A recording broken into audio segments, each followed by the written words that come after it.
טוב, שלום וברכה.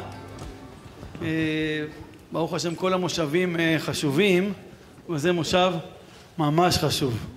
הכל היה חשוב, וזה ממש חשוב. זה בבחינת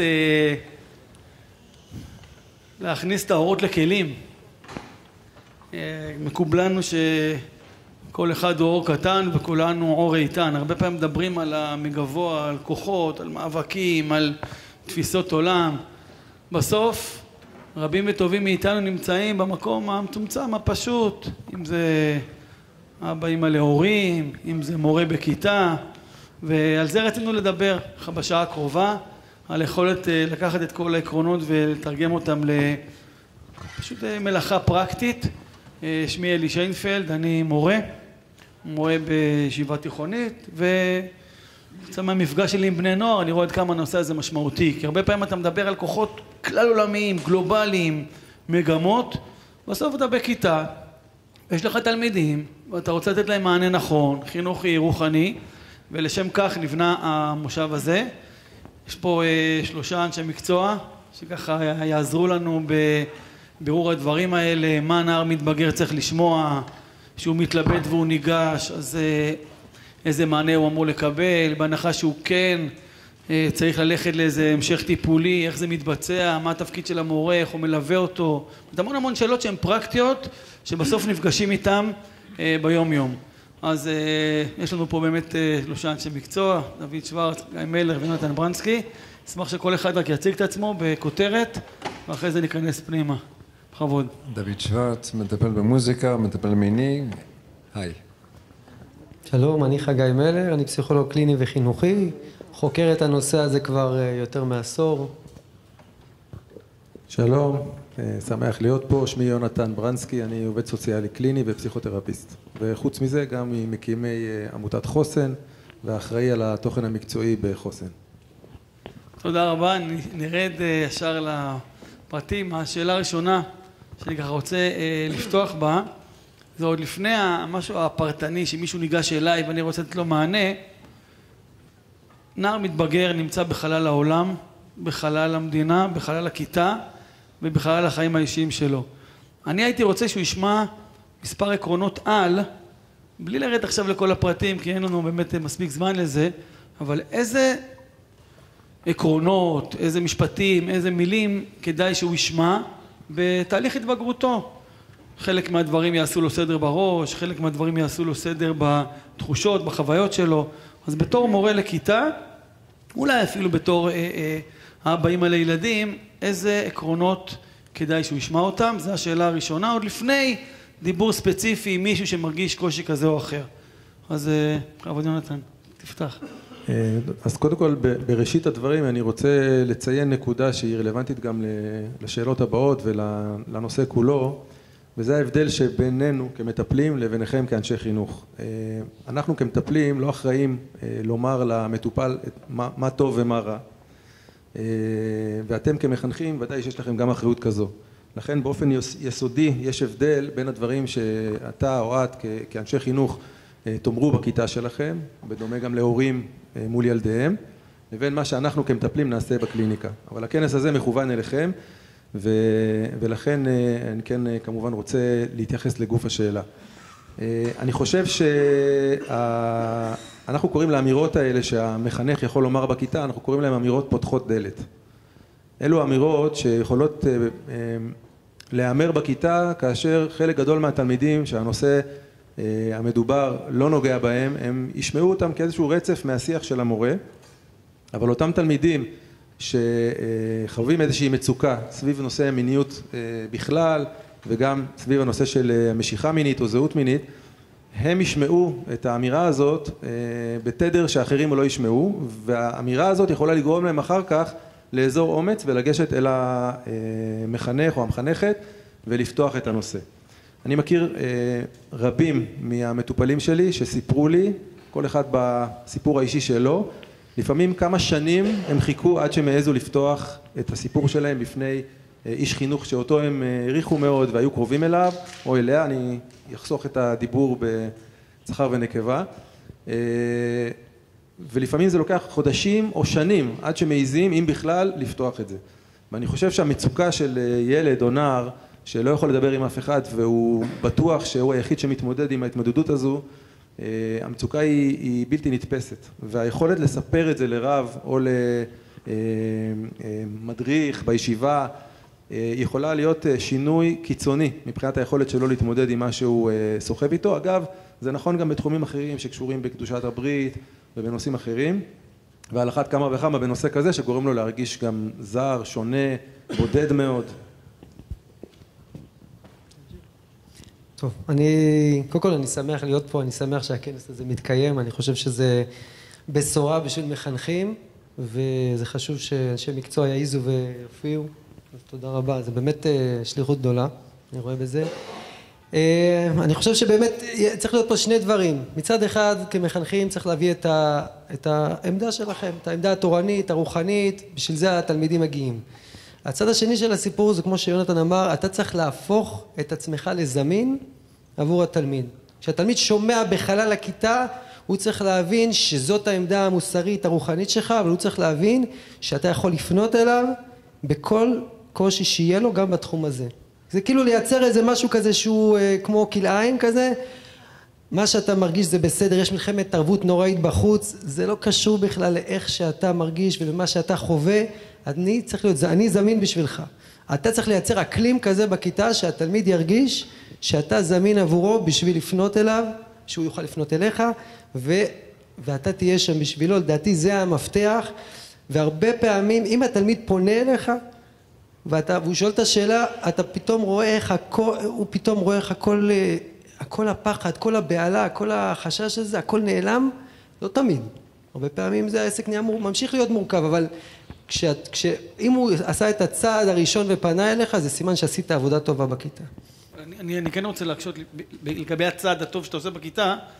בסוף אני רוצה שישמע אמירות, זאת אומרת, הוא יכול לדבר על התופעה הכללית, תרגיש בנוח, אבל בסוף נער מתבגר רוצה לשמוע אמירות כלליות, ולמשל התפתחות גופנית, דברים שבעצם יגרמו לו לפנות אליך. אני מדבר על השלב שהם פונים אליך או אליך. בסוף איזה אמירות? אני רוצה היום לדבר לכיתה, בתור כיתה, לדבר אליהם כיתה. שיעור בנושא חיי משפחה, בסדר? הוא צריך לשמוע, הוא חווה תחושות, מה יגרום לו לפנות או לא לפנות? יכול להיות שהוא שמע ממך משפט והוא אומר, הכל סבבה. יכול להיות שהוא שמע משפט ממך והוא נדלקה לו איזה נורה. עד עכשיו הוא לא ראה בזה שום קושי או שום בעיה. זאת אומרת, איזה משפטים הוא צריך לשמוע כדי שאחרי זה הוא יתלבט אם לגשת או אפילו לא לגשת. בסדר? זו אמירה עוד לפני השלב שהוא פונה אליי. אני אומר בכיתה רגילה, כיתה י"א במוסד XYZ. איזה משפטים אני רוצה? כדי שזה יהיה שיחה פותחת וכו' וכו' וכו'. אני רוצה כן לשמוע הגדים, עוד פעם, לא נעביר עכשיו שיעור 50 דקות, אבל איזה הגדים ברמה עקרונית? כדאי שהוא ישמע אותם. אז ההגדים זה משהו בסגנון של בגיל ההתבגרות, כל אחד עושה את החיפוש של הזהות שלו. וחלק מהדברים שאתה תחווה בלבולים מכל מיני כיוונים. האם אני שייך לפה? האם אני רוצה להיות בדרך של ההורים שלי? האם אני נמשך? זה גם חלק מהסיפור. זה חלק מהשאלות שעולות, זה תהליך התבגרות, פתאום אתה תרגיש דחפים שאתה לא מכיר, פתאום אתה תרגיש חוויות שאתה לא מכיר, פתאום תימשך לדברים שלא הכרת מלפני כן. אם אתה מנרמל את זה ואתה אומר, תשמע, זה חלק מהתהליך, אתה יכול לחסוך לפעמים המון פניות. כי פעמים הוא נבהל, רגע, אני נמשך לזה, מה יהיה? זה נורמלי, זה קורה. יש מנעד שלם, אני לא חושב שצריך לרדת לרזולוציות של איפה אתה ממוקם. יש מנעד שלם, יש תחושות שעולות. ברוב המקרים הדברים בסוף הולכים לפי הנורמה, ככה זה. המציאות הנורמטיבית, 95, 90 וכמה אחוזים. זה הכל הולך במסלול הנורמטיבי. אז זאת אומרת שהילד, הנער צריך, קודם כל תעזור לו לנשום עמוק ולהבין שמה שקורה לו, הבלבול הזה, זה קורה להמון. והוא יכול לפנות אליך, וכדאי שיפנה, אבל לא להיבהל. אוקיי, אני רוצה שדוד יגיד, ואחרי זה גם יונתן רוצה להשלים. בכבוד, בנושא הזה. שהעולם הרגש הוא פתוח. מן התורה יש לו כללים, אבל כל בן אדם הוא בן אדם, להביא להם את המסר שאפשר להגיש כל דבר. אין שום רע ברגשות. מה שאתה מגיש זה בסדר, ואפשר לגשת לזה ולספר לזה, ואין רע במה שקורה לך. כן? אז נתנו את ההקשה הזאת שעולם הרגש הוא פתוח, אין רגשות טובים ולא טובים. כל מה שבן אדם חווה, זה מזון להבין מה קורה לו בעולם, וזה בסדר וזה מקובל. אז אני חושב שהמסר הזה מאוד חשוב, במיוחד שאנחנו באים במערכת של חוקים נוקשים, להגיד שעולם הרגש זה מקום שצריך להכיר ולכבד ולשמוע. תודה. אני אתן כמה אמירות כאלה, דוגמאות. למשל, אני מצאתי שאחד הדברים שהכי מקשים על הנער המתמודד זה תחושת הבדידות. התחושה הזאת שהוא מבודד, שהוא לבד, שלא מבינים אותו. ברגע שאיש החינוך יאמר, נגיד משפט כמו, תראו, כולנו מתמודדים. אין בן אדם בעולם שאין לו התמודדויות. והרבה פעמים, מה שמקשה עלינו להתמודד עם האתגרים שלנו, זה תחושה שאנחנו חייבים לסחוב את זה לבד. והמורה יכול להגיד, אני יודע מניסיון, שכאשר אדם משתף מישהו בהתמודדות שלו, אז הגודל שלה פתאום משתנה, זה נהיה פחות כבד. לא צריך לסחוב את הכל לבד. כשאתה אומר משפט כזה, לא צריך לסחוב הכל לבד, לא צריך לסחוב את כל המשקל הזה על הלב שלך, מי שצריך לשמוע את זה, ישמע את זה. מי שמרגיש משקל על הלב שלו, הוא מיד ירגיש שאתה מדבר אליו, והסיכוי שהוא ייגש אליך אחרי זה וידבר איתך הוא גבוה מאוד, הרבה יותר מאשר לפני כן.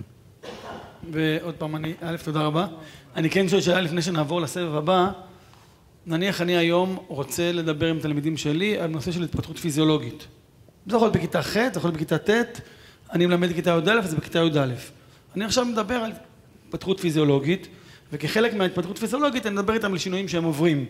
הכל משתנה, יש קצת פצעים, משקל, כל מיני דברים שחווים בתור הכל בסקירה פיזיולוגית של כתחילה. חלק מהתהליכים שנער מתבגר חווה זה גם משיכה לבנות. עכשיו פה השאלה אם נכון להכניס כוכבית. הרי בסוף העולם הזה, הנושא הזה הוא בשיח. עכשיו פה בחור בכיתה ח', ט' או י"א. מדבר בשיח הכי פשוט שקוראים לו רקע פיזיולוגי. האם נכון להגיד משפט כמו הרבה פעמים בגיל ההתבגרות אדם חווה משיכה גם לבנות וגם לבנים?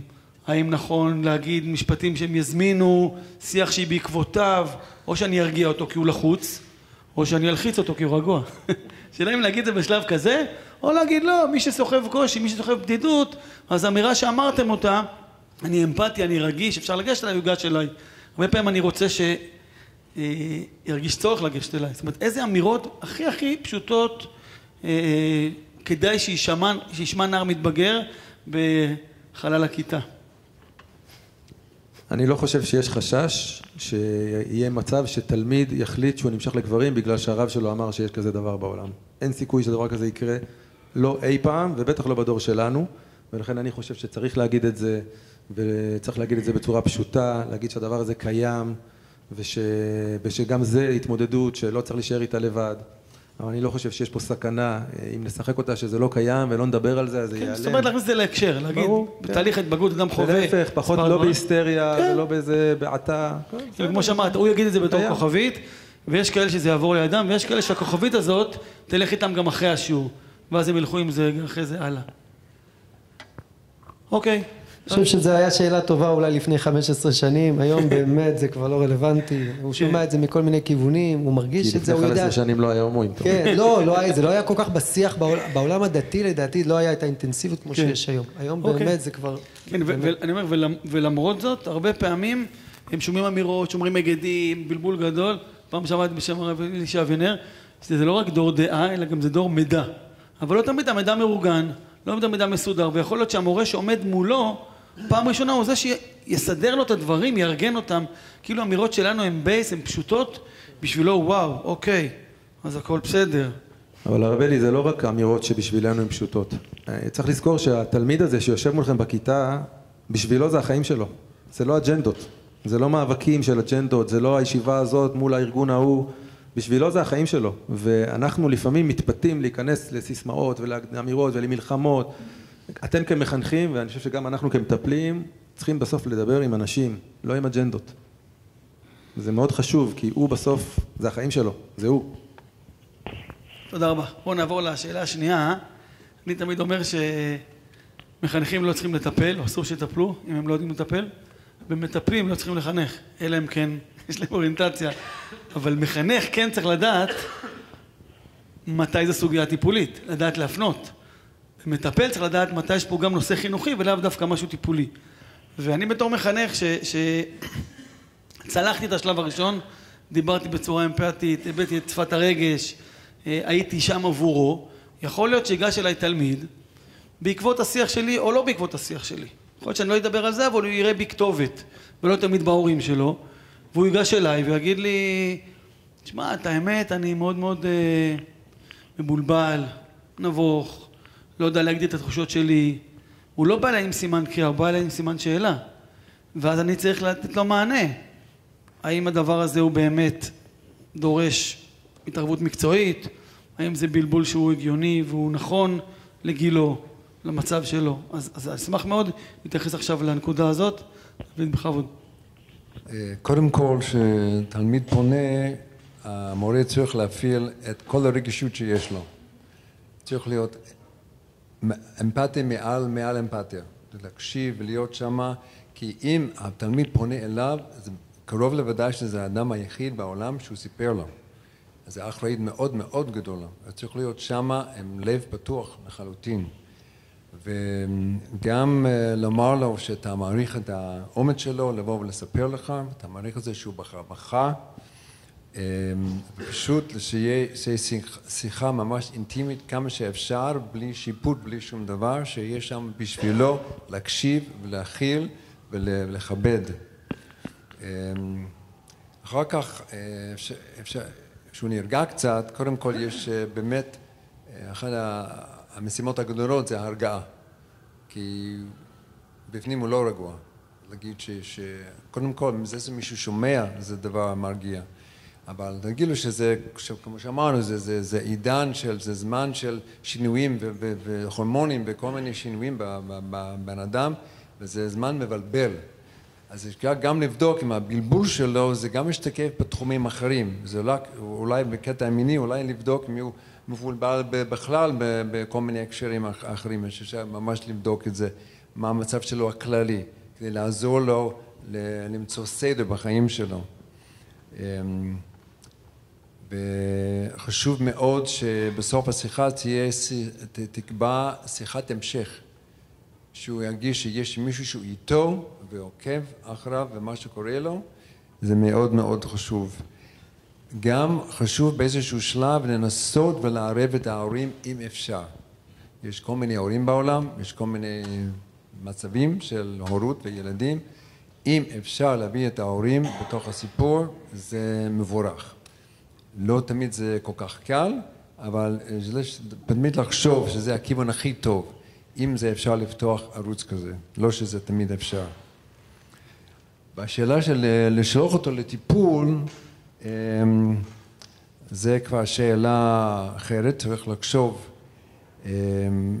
יש כמה מצבים שבאמת כדאי לחשוב בכיוון הזה. אחד, אם זה ממש מעסיק אותו כל הזמן ומפריע לו ללמוד, מפריע לו להיות בחברה של הכיתה, של הילדים בכיתה, של הנערים, אם זה ממש מפריע, זה סיכון אחד. ואם הוא בכלל, יש נערים שהם מאוד פעילים כבר מינים.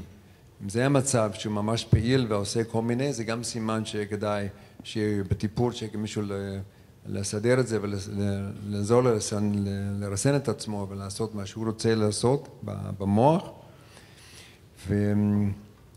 אם הוא בכלל, אתה פוגש מישהו שהוא באמת מבולבל בכל הכיוונים, ומישהו צריך מישהו לעזור לו, לסדר את מה שקורה כאן, זה גם סיבה לפנות לטיפול. תודה. טוב. אני אולי אשתמש באיזה המשגה שתעזור ככה לעשות סדר. כשאתם בכיתה, אז בעצם אתם מביאים את האמת אל התלמידים.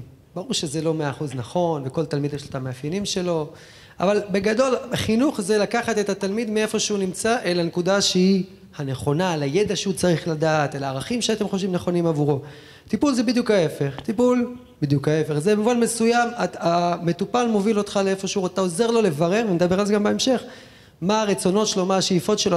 אתה לא מביא אג'נדות, אתה לא מביא את הסדר היום, הוא זה שמנחיל. עכשיו, כשהמחנך נפגש עם התלמיד בפגישה אישית, נראה לי שזה משהו כזה ביניים.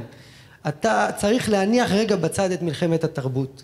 אתה מניח בצד את הדברים שאתה מביא, שאתה צריך להנחיל, שאמרת אותם בכל בכיתה, ואתה עכשיו קשוב לו. אתה עכשיו מנסה להבין בדיוק איפה הוא נמצא, את הלחץ שהוא נמצא מבחינה חברתית, תרבותית, דתית, רוחנית, מה שלא יהיה, ולהיות איתו בנקודה הזאת. אתה גם צריך להבין, האם כמו שדיוויד אמר, זה בלבול שמקיף את כל החיים שלו, זה משהו שאתה מבין שהוא פשוט עוטף אותו מכל הכיוונים, ואז באמת הפניה לטיפול זה לא בגלל המשיכה, המשיכה זה סיפור, זה סעיף בתוך הסיפור הגדול של החיים שלו. במקרה כזה ההפניה לטיפול היא צריכה להיות בגלל כל המעטפת. אם באמת זה רק המשיכה, זה באמת צריך לשקול, צריך לראות כמה זה עוצמתי, כמה זה מסוכן, כאילו הוא מביא אותו למקומות, לפעמים החבר'ה האלה, אתם לא תאמינו לאיזה מקומות הם מגיעים, כמו שאמרה הגברת קודם, באמת התכונות האלה יכולות להוביל אותך לפעמים למקומות שהם מסוכנים, ואז באמת אי אפשר לשחק עם זה. אבל במקרים אחרים באמת כדאי להתייעץ עם איש מקצוע, בשביל לראות לפעמים פשוט צריך לתת לו להמשיך הלאה, זה טבעי, זה נורמלי, תתקדם עם זה, תראה לאיפה הדברים הולכים, בוא נהיה בקשר, כמו שדיוויד אמר, בוא נמשיך להיות בקשר. אני חושב שהקריטריון המרכזי זה עומק המצוקה, ועומק המצוקה הוא לגמרי סובייקטיבי. כמו ששני אנשים יכולים לחוות את אותו אירוע, נגיד במלחמה, ואחד יצא עם פוסט טראומה ואחד לא, למרות שהם חוו את אותו אירוע, כי זה משהו שהוא באמת סובייקטיבי. ולכן אני חושב שחלק גדול מהתשובה לשאלה הזו הוא קשור בקשר שלך כמחנך עם אותו תלמיד. ואם התלמיד פנה אליך, כנראה שהוא מרגיש שהקשר הוא מספיק קרוב, ופה התשובה היא תשובה ספציפית לאותו תלמיד, באותו זמן, באותה סיטואציה ובאותו מקרה. צריך לנסות להעריך ביחד איתו את עומק המצוקה שלו. אם הוא פרק את מה שיש לו על הלב, והוא לא נמצא במקומות מסוכנים מבחינת ההתנהגות המעשית שלו, ובסך הכל מרגיש שהשיח והפתיחה של הדברים הרגיע אותו, אני לא הייתי מזדרז לדחוף לטיפול. מצד שני, אם זה מצוקה מאוד גדולה, ואם זה מנהל אותו כל הזמן, ואם הוא מרגיש שהוא ממש ככה על פי תהום, או אמירות כאלה, אז אני חושב שכן כדאי בעדינות להגיד לו שכדאי ללכת ולקבל עזרה. אני אומר בעדינות בגלל שגם זה יכול להבהיל.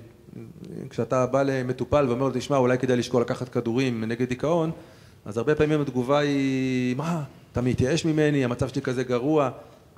זאת אומרת, צריך להיזהר גם עם זה. אני חושב שיש פה איזה עיקרון או דילמה, שמצד אחד אנחנו לא רוצים להעצים משהו שהוא לא עצים, ומצד שני אנחנו לא רוצים להקטין משהו שהוא לא קטן. אז זה ממש עניין אישי, של לנסות ולהבחן את הדבר הזה, וכמו שאמרו גם חגי וגם דיוויד, להקשיב לו ולזרום איתו איפה שהוא נמצא, ובהתאם לזה לקבל את ההחלטה. אני רק מזכיר שכשמדובר בתלמידים או באנשים שמתחת לגיל 18, אי אפשר להפנות לטיפול בלי אישור של ההורים. זה דבר שצריך לקחת בחשבון. ולפעמים התלמיד אומר, בשום פנים ואופן אני לא מסוגל לספר להורים שלי. זה גם סוגיה רגישה, ואולי נדבר עליה גם בהמשך, אבל תזכרו שבסוף זה לא רק נגמר בינך לבינו. ההפניה לטיפול היא משהו שמחייב, ובצדק, עד גיל 18 מחייב אישור של ההורים. תודה רבה. בעצם שלושתכם הזכרתם את זה שאני רוצה לחוש איפה הוא נמצא, מצוקה, כאב, מה קורה אם אני מהשיח איתו קולט שהוא לא במצוקה, הוא לא מוטרד מהמצב שלו, אבל אני מוטרד מזה שהוא לא מוטרד. כאילו הוא לא נמצא במצב כזה שהוא בהתנסות או בצורה אקטיבית, עושה דברים שנוראים. אבל אני אומר שכרגע הוא נמצא במקום שהוא לא טוב עבורו. השאלה אם אני חכה עוד שנה, עוד שנתיים, הוא כרגע בכיתה י', חכה לכיתה י' ב', או שאתה אומר לא, השאלה שווה לפתוח את הנושא הזה, לדבר על זה, או לא, כרגע הקריטריון היחיד זה מה שהוא חווה, ואם החוויה שלו היא חיובית, תגלגל איתו לעוד שנתיים. אולי אני לא אהיה בציר הזה, אולי כבר יהיה מישהו אחריי. זו שאלה טובה. אני חושב שגם בטיפול אנחנו הרבה פעמים חווים את זה, המטופל מביא לך משהו שאתה אומר, וואלה, זה לא יכול להיות שזה לא מפריע לו. איך ייתכן שהוא מספר לך את הסיפור הזה וזה, ואז בטיפול אתה צריך להצליח לרקוד את שתי החתונות. זאת אומרת, מצד אחד אתה באמת מנסה להיות קשוב. אולי באמת זה לא מפריע לו. אולי הניסיון הקליני שלי הוא מוגבל, ובאמת זה לא חייב להפריע לכל אחד, ואתה מנסה לצלול לתוך העולם שלו ולהסתכל מכל המבט שלו. לפעמים זה באמת נכון, אבל בוא נגיד ברוב המקרים אנחנו מכירים את המושג הגנות. כשמישהו חי בצורה טובה עם משהו שהוא ככל הנראה לא בדרך כלל חיים איתו טוב, זה סימן שיש שם הגנה חזקה. זה אומר שמשהו שם יושב, איזה קיר שהוא בנה לעצמו מסיבות טובות בדרך כלל, שצריך לאט לאט לעזור לו, לעבור אותו, וזה דורש הרבה מאוד עבודה, וזה ככה זה בטיפול. מה עושים קרב מחנכים? אני חושב שכמחנך הייתי נשאר איתו בקשר, הייתי מברר איתו, הייתי שואל, אי אפשר בכפייה להביא אף אחד לטיפול, ובטח אם אתה לא יכול לערב את ההורים, לפעמים אתה מערב את ההורים, הסיפור נגמר. אז אני חושב שהייתי פשוט נשאר איתו בקשר, שואל אותו, מתעניין, עוד פעם, מקפיד שלא לדחוף שום דבר מהעולם שלי כמה שזה אפשרי, אבל אם אתה מרגיש שזה לא יכול להיות שזה, אז תנסה, תמשיך להאזין, תקשיב. אני רוצה לחזק את האמירה הזאת, כי הרבה פעמים הוא ניגש אליך פעם אחת, הוא עזר אומץ, אבל הוא עזר אומץ לשתף, אבל לא לשתף עד הסוף. לא יהיה לו כוח לגשת עוד חודשיים עוד פעם. נפשית לא יהיה לו כוח. ואם אני אפנה אליהם ואני אגיד לו, אחי, מה המצב? זוכר מה שדיברנו, אז ברגע שנפתח לו את הפתח, אז הוא יכול להיכנס פנימה. זאת אומרת, הציפייה שהוא יבוא פעם ראשונה, פעם שנייה, פעם שלישית, היא מאוד מאוד קשה. וזה קשור גם לשאלה הראשונה ששאלנו. הרבה פעמים הוא לא ייגש אליי סתם ככה. הוא לא ייגש אליי סתם ככה, כי זה קשה לו מאוד. אבל אם אני ידבר, עכשיו על סיטואציה שמישהו ניגש למחנך שלו, אומר לו, תשמע, רציתי לשתף אותך, יש לי קושי וזה, ואז הוא יגיד לו בצורה מאוד אמפתית, תשמע, אני מה זה לא מבין בזה? מה זה הוא ייבש אותו? הוא אומר, יצאתי טמבל. גם ניגשתי וגם לא קיבלתי מענה. זאת אומרת, זה כאילו, אחד מהדברים שיתנו לו את המוטיבציה ואת החשק ואפילו את החפץ לגשת, שהוא יגיד, וואלה, המורה שלי מבין בזה קצת. זאת אומרת, אם אני אגש אליו, אני לא אקבל ייבוש. ולכן, א', מורה צריך לדבר, אפילו בצורה פשוטה, כמו שאמרנו בתחילת רמת ההיגדים, וואלה, הוא מבין בזה. אני אגש אליו, וגם אחרי שהוא ניגש פעם אחת, לא לדמיין שהנה, יש לו, הוא ניגש. אם הוא ירצה, הוא ייגש אליי עוד פעם, כי לא תמיד יהיה לו את הכוחות לגשת עוד פעם. לכן זו הערה מאוד חשובה. אתה דיברת לא לייבש אותו, ואני אגיד גם, תיזהרו לו לתת לו פטיש על הראש. מה זה פטיש על הראש? זה שהוא יפנה וישתף, ואתה תיבהל. תיבהל. מה אתה עושה? ואיך אתה עושה כזה דבר? זה תגובה הרבה יותר גרועה מלייבש אותו. זאת אומרת, הרבה פעמים... בטוח הוא לא ייגש אליך אחרי זה. כן, זה ברור, אבל זה לא רק זה. אנחנו באמת צריכים לעשות עבודה על עצמנו, שאנחנו באמת יכולים להקשיב ולשמוע, ולהיות איתו בקושי שלו, ולא להיבהל. זה לא פשוט. בהרבה תחומים, לא רק בתחום הזה. וכשהוא בא ומשתף את הדבר הזה, אנחנו צריכים להיות באמת כמה שפחות שיפוטיים, כיוון שהוא בא לדבר על מצוקה. עכשיו, תלמיד שהוא תלמיד בחינוך הדתי, וגדל במשפחה דתית, אז הוא במצוקה. גם אם הוא בעצמו לא רואה בזה בעיה, וכמו הדוגמה שניתנה קודם, אי אפשר לומר שזה חלק. זאת אומרת, מבחינתו הוא בבעיה. אוקיי? עכשיו, אני אתן דוגמה ממשהו אחר, כן? יבוא עכשיו תלמיד בכיתה י"א ויספר לרב שלו שהוא לא מאמין. הוא כבר לא מאמין, והוא באמת לא שומר תורה ומצוות. אז מה? אז אם הרב יזדעזע ויבהל ויגיד לו איך אתה עושה כזה דבר וזה, אז מה? אז הוא יחשוב בתשובה, כאילו זה, הרי ברור שזה לא יעבוד ככה. ולכן, גם במקרה כזה, גם בנושא הזה, כמובן הנושאים הם שונים, אבל העיקרון הוא אותו דבר. תקשיב, תהיה איתו, תדבר איתו על הקשיים, על הלבטים, תשמע אותו, תעודד אותו לדבר, לשתף. ואז הסיכוי הכי גדול זה שהיד נשארת מושטת, יד ימין, שכל הזמן מקרבת. זה לא דור שצריך בו שמאל דוחה, זה דור שצריך בו ימין מקרבת. תודה. רציתי להוסיף איזו נקודה שכדאי גם להשחיל לדעתי איזושהי אמירה שכמו שהרב לוינשטיין אמר, בעולם תופסים זה כמו אני הומו, אני כזה, יש כזה, אני כמו שאני כותב ביד שמאל. ומאוד להדגיש שלא קשה לראות היום שכל כך נזיל העולם המיני לכל מיני כיוונים, ופשוט להוריד לו את הרעש שיש כזה ויש כזה, ואתה כנראה כזה. כי זה הפח הגדול, שהוא כזה. איך חשוב להסביר לו שאין כזה, יש רש... מנעד, סקאלה. סקאלה.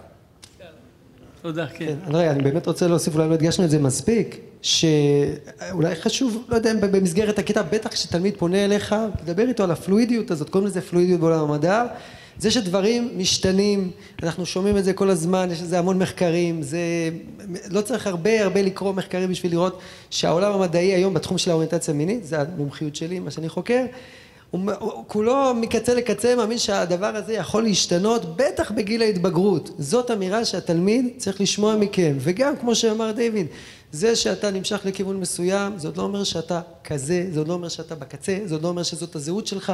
יש הרבה מאוד שלבים בדרך, רק רציתי להוסיף משהו למה שיונתן אמר, לא להיבהל, זה נשמע לכם קל, אבל לפעמים באמת הם מספרים לכם סיפורים שקשה מאוד לא להיבהל. אתה באמת נופל מהכיסא, אני עובד בכפר נוער עם חבר'ה נוער נושר, קשה לשבת בכיסא. אגב, אני לא בטוח שצריך, אני חושב שאולי אני אחדד מה שיונתן אומר, צריך גם ליפול מהכיסא. צריך, כאילו, הוא צריך להרגיש, זה לא שהוא מספר לך את זה ואתה, בסדר, מעניין. כאילו, הוא צריך להרגיש, אתם צריכים להיות אומנים בזה, כי אתם מחנכים. להרגיש שאתה לא נבהל, אבל אתה מאוד אכפתי, אתה כאילו איתו שם. על זה. טוב, אני רוצה לעבור לשאלה השלישית, לסבב והיה, ודיברתי בכיתה בצורה נאותה. והיה, והוא ניגש אליי. והיה, ושאחרי שדיברתי איתו כמה דקות, או בפגישה הראשונה, או שהייתי מספיק נכון כדי לפנות אליו פעם נוספת, הגענו למסקנה, אני הגעתי למסקנה דרך הנתונים שהוא שיתף אותי, או בגלל המצוקה, או בגלל הבלבול בהרבה חזיתות וכו' וכו', שהוא צריך ללכת לאיש מקצוע. זה לא ברמה שלי, כמו שאמרתי. לא כל מבוגר הוא מטפל, ולא כל מחנך יכול ללוות אותו ברמה המקצועית. ולא טוב שלהביא אותו ברמה המקצועית, הוא לא למד את זה, הוא לא יודע את זה.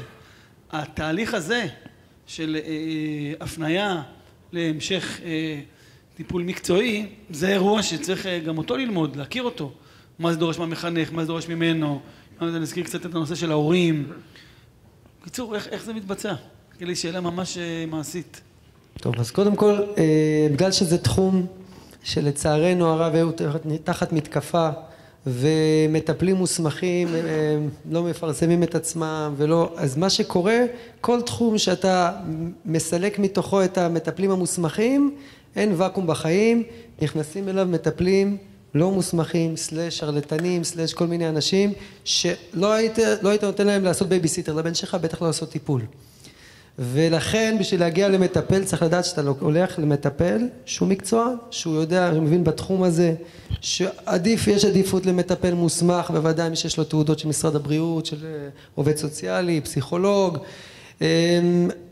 אני עוד המלצה שאני מציע, אתה מכיר מישהו שהוא פסיכולוג, לא שהוא יטפל, אבל תשאל אותו על מי הוא ממליץ. תפנה יש קווי הכוון של כמה ארגונים של אנשים שהם בודקים, ויכולים להפנות אותך למטפל מוסמך, כי לצערנו הרב יש מטפלים שלא הייתי שולח אליהם, ולא הייתי, כמו שאמרתי, בייביסיטר נותן. לענות לשאלות? יש פה איזה אצבע שמונפת. עוד שנייה.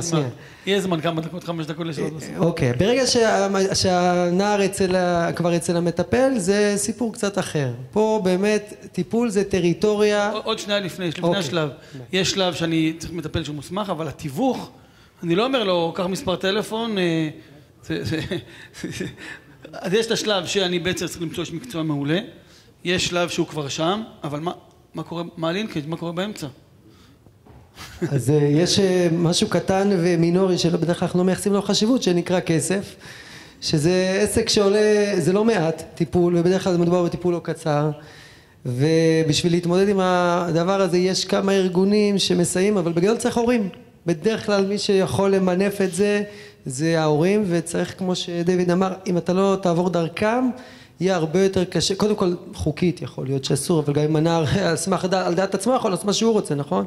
מתקשר וזה, צריך בסופו של דבר מישהו שיוכל לממן את זה, צריך למצוא את הדרך, וההורים זה בדרך כלל גם חוקית, זה הדבר הנכון, וגם מבחינה כלכלית וגם מבחינה עקרונית, כשיש לך הורים שנמצאים שם בגב ומבינים עניין, זה, הסיכויים להצלחת הטיפול פי כמה יותר גבוהים. אז אמרנו למצוא יש מקצוע מעולה, להיות בקשר עם ההורים גם חוקית, גם כלכלית, ואחרי זה שהוא מגיע לטיפול צריכים ללוות אותו. בואו לפני הליווי שהוא תוך כדי טיפול, השלמות קטנות, ואז נראה מה קורה שהוא תוך כדי טיפול. אני רק חייב להגיד שכהורה אני הייתי מאוד כועס אם הרב של הבן שלי היה מציע לו מטפל. אני כהורה אקבע מי המטפל. אני יכול להתייעץ עם הרב ולקבל ממנו המלצות, זה כן. אבל בואו נזכור שבסוף יש פה הורים בתמונה, ומי שבסוף קובע זה הם. אוקיי, הגענו. בואו נעבור אל הטריטוריה של המטפל. ההורים, התייעצנו איתם, הם אמרו אמירה, הם היו מאוד מאוד בעד, נותנים כתף, נותנים גם עזרה כלכלית, וכרגע מצאנו מטפל שהוא מעולה. מה קורה שם?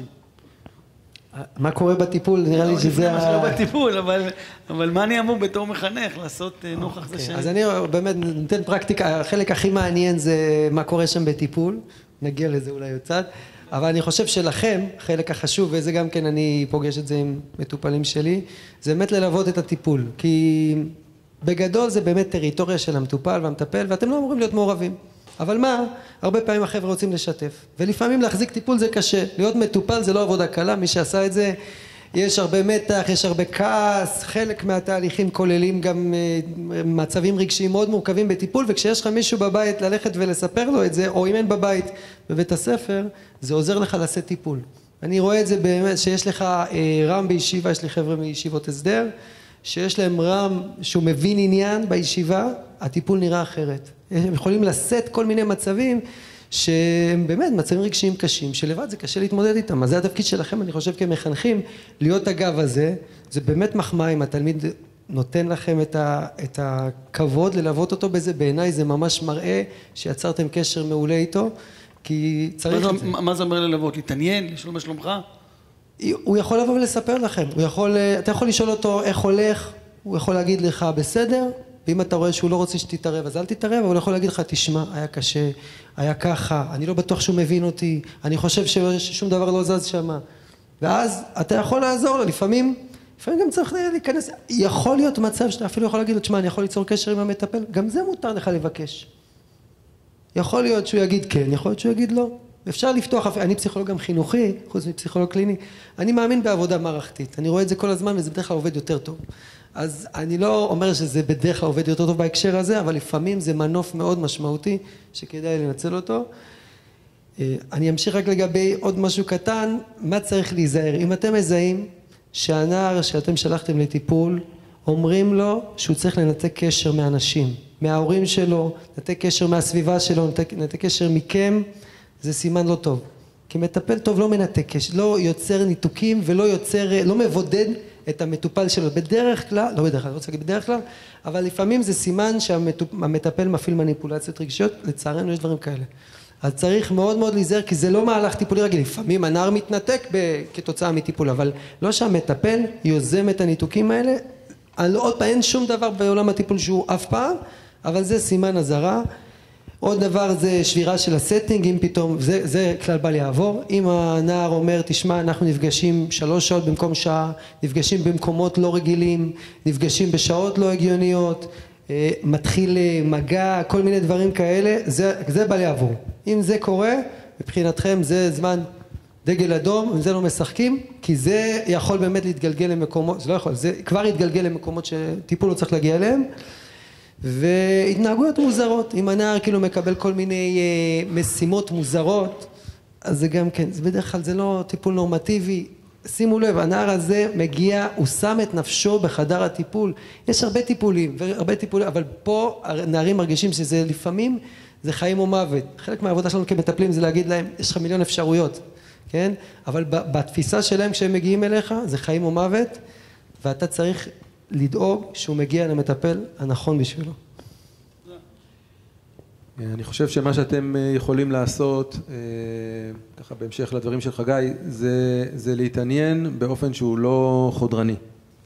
כלומר, לא עכשיו להזמין אותו, להושיב אותו, להגיד לו, אוקיי, תקדימה, תספר לי מה קורה וזה, אלא להגיד לו, איך אתה? אתה בסדר, אתה שמח בטיפול, אתה מרגיש שזה עוזר לך, אתה מרגיש שזה מקום שמיטיב איתך, אתה יכול לומר, אני יודע שלפעמים יש תקופות שמרגישים שדווקא זה מציף דברים והתחושה הכללית היא יותר מבואסת מאשר מה שהיה לפני, זה חלק מטיפול, אבל אתה מרגיש שהוא איתך, אתה מרגיש ש... ואתה לא חייב לענות לי, אבל אתה יודע שאני כאן, אם אתה רוצה לדבר, אני פה. אלה אמירות שהן מצד אחד מכבדות את הגבולות שלו, ומצד שני הן משדרות באופן כנה, התעניינות. אני חושב שזה מאוד מאוד חשוב, גם אם הוא יבחר לא לדבר איתכם, האמירה שלכם היא לא נכנסה מצד אחד ויצאה מצד שני. הוא יודע שאכפת לכם, הוא יודע שאתם שם, הוא יודע שיש פה איזושהי רשת ביטחון, גם אם לא צריך להשתמש בעצם זה שהיא נמצאת שם, זה כבר מאפשר לו להיות יותר בטוח. יכול להיות שהוא לא יגיד מילה, אבל האמירה שלכם היא יכולה להיות מאוד מאוד משמעותית לתהליך הטיפולי שלו. דיוויד, אתה רוצה להשלים משהו? טוב, מה שנעשה עכשיו, יש לנו, ניקח 3 שאלות ונענה עליהם אחרי זה ברצף, לא אחד. אחרי זה אולי יהיה לנו 3 דקות על מה קורה בחדר הטיפולים, ואחרי זה סיכומים. כן, בכל בבקשה, רק שאלות.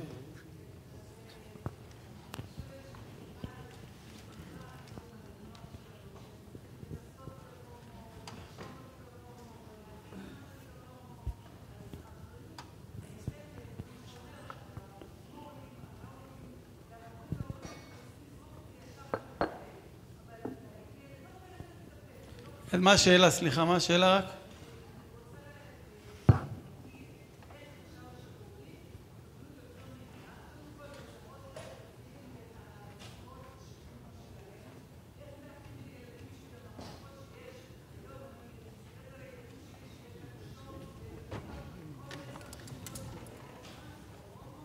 אוקיי.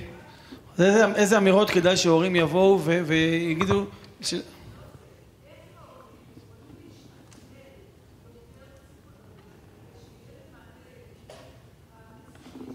תודה. אני פשוט מקצר כי נראה לי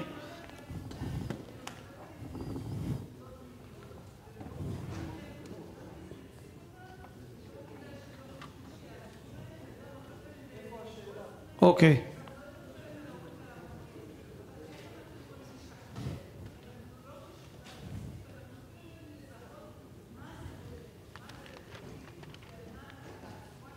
טוב, תודה, כן, 2, 3, כן. עוד שנייה, נחזור לשאלות, כן? בכל. יש את הנושא של עירוב הורים. כן. יש את הנחיית מנכ"ל עכשיו שלא לערב הורים. כן. אבל יש תמיד התגברות של הורים שעלולים להיות מסוכנים גם במצב מסוים. איפה אנחנו... עירוב הורים, אתה אומר לשני הצדדים. הורים שעלולים להשיג להם. אוקיי, שאלה שלישית. כן. מה קורה בסוף לילד שלא מצא פתרון לטיפול? אוקיי. וואו. בהנחה שהטיפול, אוקיי, שאלה אחרונה באמת.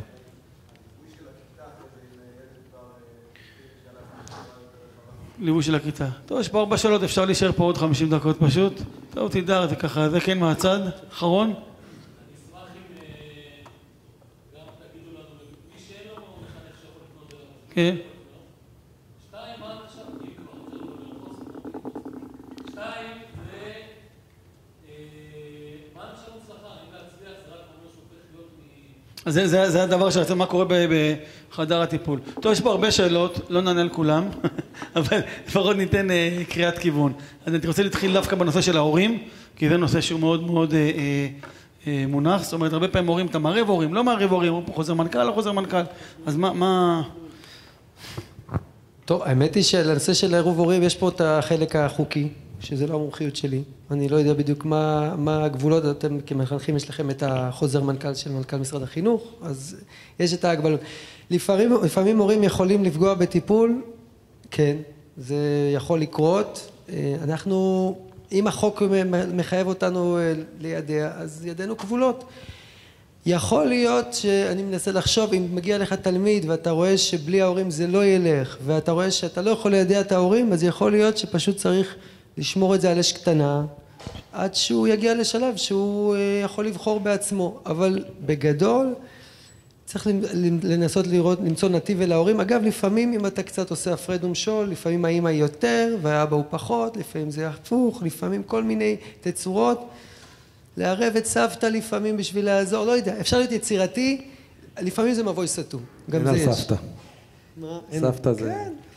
אני אתן לכם דוגמה, סיפור קטן, מטופל לשעבר שהגיע אליי כשהוא עוד היה קטין, בעקבות זה שהמדריך שלו בישיבה התיכונית תפס אותו עם עוד בחור ודיבר איתם, וככה הבין שהם בקושי ובמצוקה, אבל בסופו של דבר גם מקיימים איזשהו מגע מיני ביניהם, והוא אמר להם שהוא חושב שהם צריכים לפנות לטיפול, והוא דיבר גם עם המחנך, ובסופו של דבר דיברו עם ההורים, וההורים הסכימו לשלוח אותם לטיפול בלי שהסבירו להם בדיוק על מה מדובר. לבקשת התלמידים, הם היו אז בכיתה י'. עכשיו אני לא נכנס אם זה בסדר או לא בסדר, בסוף דיברו עם ההורים, אמרו להורים זה משהו שקשור בשמירת הברית, ושהבן מתבייש לספר את הפרטים, והאם זה בסדר שהוא ילך לטיפול, והפנו את שניהם לטיפול, אחד אצלי ואחד אצל מטפל אחר, וזו דוגמה למשל לאיזשהו מתח שנוצר, שבסופו של דבר כן יתאפשר. אחרי תקופה של טיפול, המטופל, כשהוא כבר היה מעל גיל 18, הוא היה כבר 2 בטיפול, והוא החליט לספר להורים שלו, הוא באמת סיפר להם, והקשר ביניהם התחזק מאוד, וזה עשה לו טוב, וגם להם. דוגמה אחת. טוב, תודה. היום שאחרי, בהנחה שיש טיפול, אז אני אשמח לשמוע בשני הצדדים. א', מה קורה מה אתם מגדירים בתור טיפול שהוא מוצלח ביום שאחרי? מה קורה שהטיפול פחות מוצלח? מה קורה במישור הזה? אוקיי, אז נראה לי פה אנחנו צריכים להתחיל מהשורש. מה זה הצלחה? נראה לי שקודם עשיתי קצת סדר, מה זה טיפול? בטיפול, אני כמטפל לא מגיע עם אג'נדות. האג'נדה שלי זה לעזור למטופל, לפתוח לו אפשרויות, להרחיב לו את הבחירה. אם אני כמטפל מגיע אליי מטופל שאומר יש לי משיכה מסוימת ואני אומר לו אוקיי, אז אתה חייב לצאת מהארון, אני לא מטפל באמת. לצערנו יש כאלה שקוראים לזה טיפול, כי זה כאילו באג'נדה הנכונה, המסוימת. וגם מגיע למטופל ואומר לי, תשמע, יש לי משיכה לכיוון מסוים, אז הוא אומר, בוא נמצא את המשיכה השנייה ונשנה אותך, זה גם לא טיפול. טיפול זה פשוט לפתוח את מרחב האפשרויות, ומרחב האפשרויות היום, או בכלל, הוא גדול מאוד. הבן אדם יכול, באמת אפשר, וזה כדאי מאוד גם כן הרבה פעמים לבדוק מה אתה, לאן אתה נמשך. הרבה פעמים חבר'ה מגיעים עם משיכה אחת, והם אומרים, וואלה, אני פתאום נזכר שהיה לי ככה, וגם היה כזה, ופתאום הוא מגלה שזה מושך אותו, ואם אני מוצא אחת כזאת, אז דווקא מושך, כאילו, פתאום אתה מגלה, אתה לא צריך לייצר שום דבר. הוא אומר, אני רוצה לחפש, אתה מתחיל לעשות אקספלורציה, ופתאום מתגלים דברים חדשים. ואז הוא פתאום מגלה שהוא לא 6 בסולם קינזי, שמכיר זה הסולם של האוריינטציה המינית, של המשיכה המינית, אלא הוא 4, והוא כבר יכול יותר לבחור. אני יכול לבחור לחיות עם המשיכה הזאת, אבל לחיות עם אישה, ואני יכול לחיות חיים של פרישות, או שאני יכול כל כך הרבה אפשרויות, ולפעמים גם באמת זה מגיע ל0 ו1, לרמות שבאמת אין לו כבר כמעט משיכה לצד השני והוא מתחתן. הכל יכול לקרות בטיפול. אם אני יכול להגיד משהו ברור לגבי טיפול, זה שאני לא יודע איך זה ייגמר, אבל אני יודע לאן אני חותר. אני חותר שהמטופל בסופו של דבר יחליט איך הוא רוצה לחיות את חייו. האם הוא רוצה לוותר על הזהות הדתית שלו, הוא רוצה לוותר על הזהות הרוחנית שלו, הוא רוצה לוותר על הזהות המינית שלו, הוא רוצה להצליח לתפוס את הכל ולהצליח, הוא יבחר מה שהוא רוצה, איזה מחירים הוא רוצה לשלם, הוא מקבל את החירות. זה המטרה של טיפול. אז היום שאחרי, מיליון אפשרויות. אם זה לא היה ברור, אז אני רק אחדד שמי שמגדיר את מטרת הטיפול זה לא המטפל, מי שמגדיר את מטרת הטיפול זה המטופל. אני עוזר לו לחשוב, אני עוזר לו לנסח, אני עוזר לו לדייק, ואגב, מטרת הטיפול לפעמים משתנה תוך כדי טיפול. בן אדם מגיע עם מטרה מסוימת, וככל שהוא מכיר את עצמו יותר לעומק, ככל שדברים לא מודעים עולים לרמת המודע, ככל שנפתחות האפשרויות והמרחב נפתח, יכול להיות שהוא יגדיר שהוא רוצה לשנות את המרחב. הרבה פעמים אנשים, נגיד עם הנושא הזה של משיכה הומוסקסואלית, הם יבואו ויגידו, מטרה שלי שלא יהיה לי משיכה לגברים, ושאני אמשך לנשים ואני אתחתן ואקים משפחה. ויכול להיות שאחרי חצי שנה, הוא יגיד, אני מבין שהמשיכה שלי לגברים לא תיעלם, ואני גם מבין שאולי אני לא אמשך לכל אנשים בעולם, אבל אני לא צריך, אני מספיק לי שאני אפגוש אישה אחת, שאני אוהב אותה ונמשך אליה, ואני יכול להקים איתה משפחה. אני אתן דוגמה שקרתה, אנחנו מכירים הרבה דוגמאות כאלה. עכשיו גם יכול להיות, ופה אני מתייחס לחלק השני של השאלה, יכול להיות שלא, יכול להיות שהוא לא מצליח לזוז מילימטר ימינה או שמאלה, והוא נשאר עם משיכה נגיד מאוד חזקה לגברים וחוסר משיכה מוחלט לנשים, וגם פה במקרה הזה שיכול להיות שהוא יגדיר את זה שהוא לא הצליח בטיפול, ושוב אם הוא יגדיר את זה אני איתו, זו המטרה שהוא יגדיר, ולא תמיד זה מצליח. אין שום תחום טיפולי שבו איזשהו מטפל בעולם יכול להבטיח 100% הצלחה. אין. אני כן יכול לומר לכם שאני לא פגשתי מעולם ולא שמעתי מעולם על בן אדם שנכנס לטיפול באופן רציני ויצא ממנו כמו שהוא נכנס. משהו משתנה, משהו נפתח. לא תמיד הנושא הזה, אני יכול להגיד לכם ככה, זה ברור שמשיכה מינית יכולה לזוז. זה ברור. אני לא צריך מחקרים, אני רואה את זה על עשרות מקרים שאני פוגש בקליניקה ופגשתי וקולגות שלי וכו'. אז זה ברור שזה יכול לקרות. האם אני יכול להבטיח למישהו שהוא יצליח? אי אפשר להבטיח כזה דבר. וזה תלוי בכל כך הרבה גורמים, האם יש פה דברים ברקע, האם יש איזושהי טראומה, האם יש פה בכלל איזשהו שחזור או איזה משהו כפייתי, האם זה משיכה פשוטה של מישהו, נגיד מטופל אמר לי פעם, אני הייתי רוצה להתחתן עם גבר, אבל אני דתי, והתורה אוסרת, אז אני בבעיה. לא כולם באים עם עמדה כזאת, וזאת לא הבעיה שמאפיינת את כל מי שפונה, אבל יש גם כאלה שזאת הבעיה שלהם. ויכול להיות שזה באמת לא יצליח. אני גם לא זה שאמור להגיד לו, אוקיי, אז אם לא הצלחת 2 בטיפול, אז עכשיו תעשה כך וכך. אני לא אומר לו את זה, אני אף פעם לא אומר לו את זה בשום תחום אגב, לא רק בתחום הזה. אבל יש מקרים שבהם בן אדם מרגיש שהטיפול תקוע. אני יכול לומר לכם שאני מכיר אדם מעל גיל 40 שהלך 10 שנים לטיפול. ואף טיפול לא היה פוגעני חלילה, כל הטיפולים היטיבו איתו, הוא ניסה שיטה אחת וניסה שיטה אחרת, והוא הלך לעשות פסיכואנליזה, והוא הלך לעשות פסיכותרפיה דינמית, והוא הלך לעשות כל מיני סדנאות, כל דבר כזה פיתח אותו, עזר לו וזה, אבל בסוף הוא לא הצליח לשנות את המשיכה שלו, והוא בסוף קיבל את ההחלטות שלו. אז אי אפשר להבטיח הצלחה ב100%, והשאלה מה עושים עם זה אחרי זה, מספר התשובות הם כמספר האנשים. ולכן, בגלל שיש הרבה שאלות והרבה אנשים, אז נשאר בטעם של עוד. רגע, אני רוצה להגיד עוד משהו. משהו.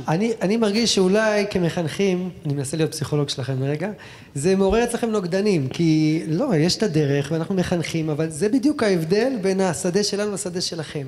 יכול להיות שכשאנחנו מחנכים בבית אנחנו חושבים אחרת, מדברים אחרת, אבל כשנכנסים לתוך המרחב של הטיפול, זה הסיפור, זה מה שאנחנו עושים, ובדרך כלל אני רוצה לומר, בדרך כלל אנשים עושים סינתזה, אף אחד לא רוצה לזרוק את הזהות שלו, את האמונות שלו, אף אחד לא אוהב את זה. זה קשה, זה קורע, ומי שמטפל שמעודד את זה, הוא עושה עוול למטופל שלו. הוא ממש מזיק לו, והוא עושה ההפך של טיפול. אני אומר, לפעמים בחוגים מסוימים אתה מזדעזע מאיך, באיזה מהירות חורצים דין של אדם, לא משנה לאיזה כיוון. בטיפול. אז אני באמת חושב שהעבודה שאנחנו עושים פה זה המרחב שלנו, וזה מה שמיוחד בו. יש לו גם חסרונות. אני רוצה להגיד ממש תודה רבה, גם לדיוויד, גם לחגי, גם ליונתן, גם מה שראינו כאן ב50 דקות הללו, וגם מה שקורה הרבה שנים שהם באמת באים איתם. דיברנו על המורה בכיתה, מה הוא אמור להגיד, או מה כדאי שיגיד, דיברנו על איך מורה אמור להגיב, שתלמיד ניגש אליו, ולא פחות חשוב, איך מורה גם יכול ללוות את התלמיד, ובעזרת השם, כל זה עם תפילות גדולות, תהיה הרבה ברכה בעולם. תודה רבה על ההקשבה.